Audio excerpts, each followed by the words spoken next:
You're watching the FARC Elite Series, powered by Smash Beer on OEN, brought to you this week by Whirly Race Wheels. Here are the highlights of Race 44, the Erraticab 150 at the Chicago Motor Speedway.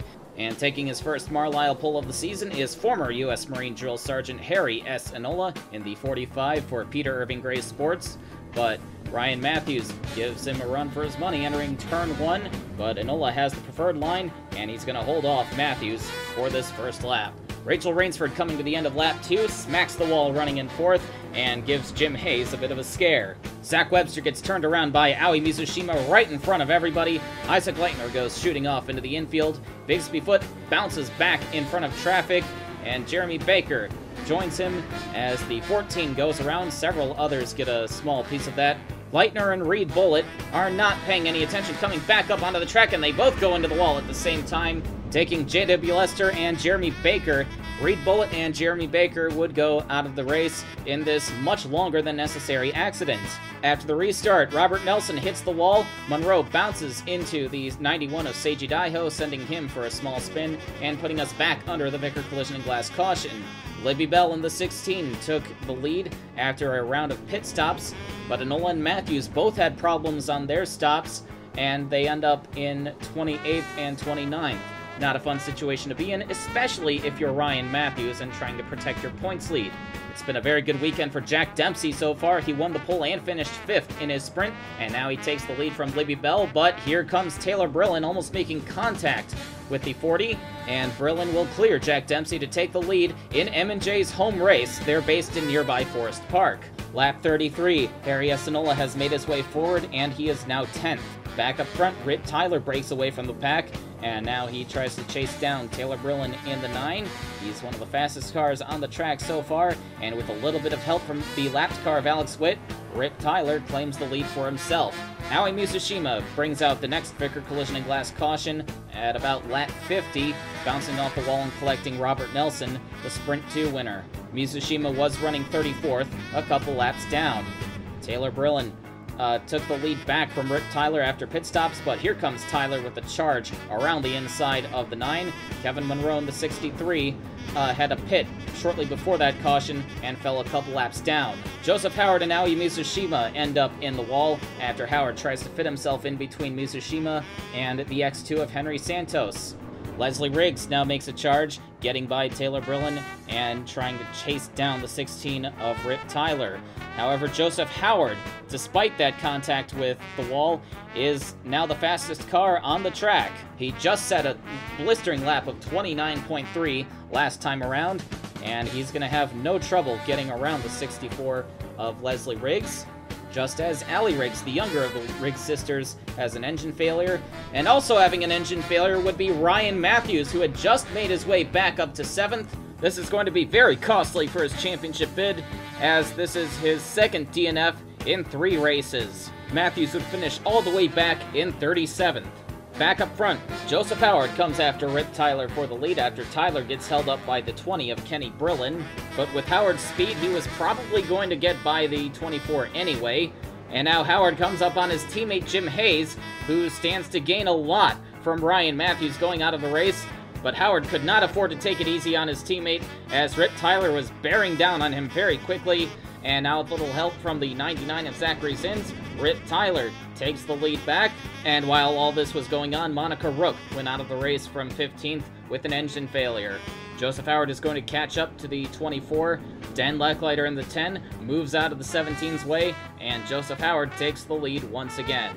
We have another engine failure at about lap 83. Aoi Mizushima goes out of the race, and Laura Cyrus breaks down and pulls to the inside of the front stretch, bringing out another Vickers Collision and Glass caution.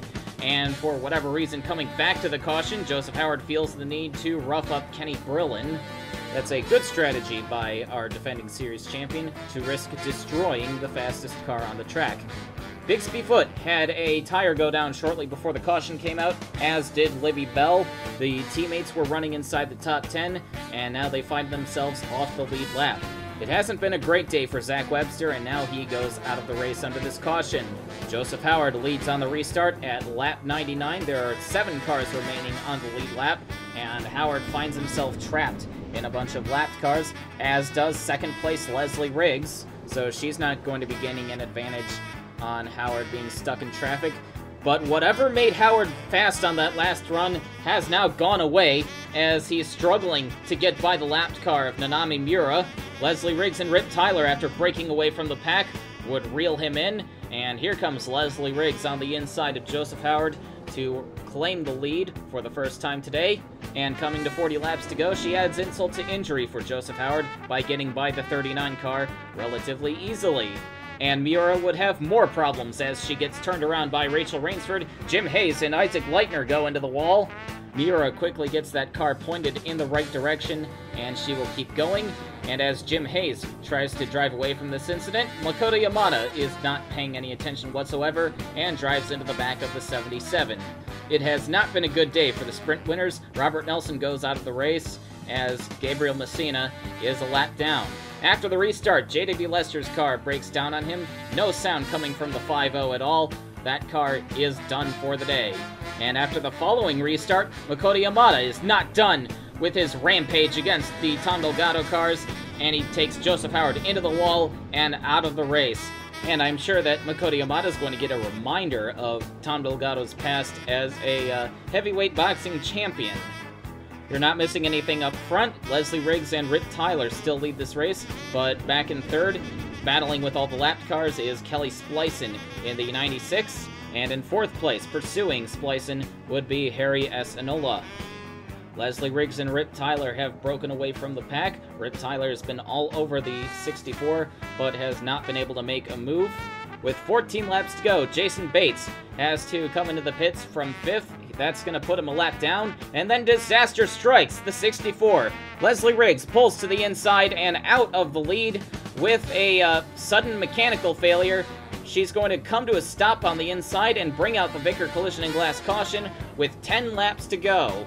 And that effectively ends M&J Racing's chance at winning at their home race. This hands the lead over to Rip Tyler, and with 5 laps to go, his teammate Bigsby Foot, running a lap down, gets by the 96, presumably to be a good teammate and help Tyler build a cushion, but then he tries to pass Rip Tyler himself.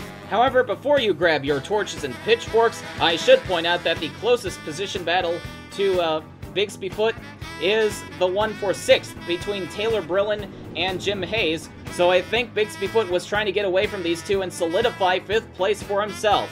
But this would not hurt Rip Tyler at all, as he safely comes off the final corner and takes the Erraticab 150. This would be Rip Tyler's second win of 2014. And leaving the Chicago Motor Speedway, Jim Hayes is now the points leader by 28 over Ryan Matthews. Hayes finished 6th, Matthews 37th. Libby Bell and Kevin Monroe both gain a little bit on the championship lead, and while Libby Bell still has a reasonable shot, I think it's a bit of a stretch to think that Monroe can make up 150 points. Leslie Riggs came back to finish 15th, and she jumped up to 8th in the standings. Taylor Brillin came into this race 20th, and with consecutive top 10 finishes, she jumped all the way up to 10th. However, Todd Stater, the Russo Sport 82, and Michael Madrigal have all fallen out of the top 10. And now looking at the Rookie of the Year standings, Vincenzo Focusato is now up to 2nd, as Reed Bullitt has tumbled through the standings thanks to his 40th place finish in the sprints. Mo Lester is gaining a little bit of ground as he moves up into 3rd and shaves 3/10 from his average coming into this race. The battle for 4th is still pretty healthy, as there are 5 people within a single position for that spot, and Jeremy Baker and Laura Ocean are tied for 9th. The next race will be the Vickers Collision and Glass 150 at the infamous Grain Detour Raceway in Illinois. The second to last race weekend of the year will almost definitely be a wild card.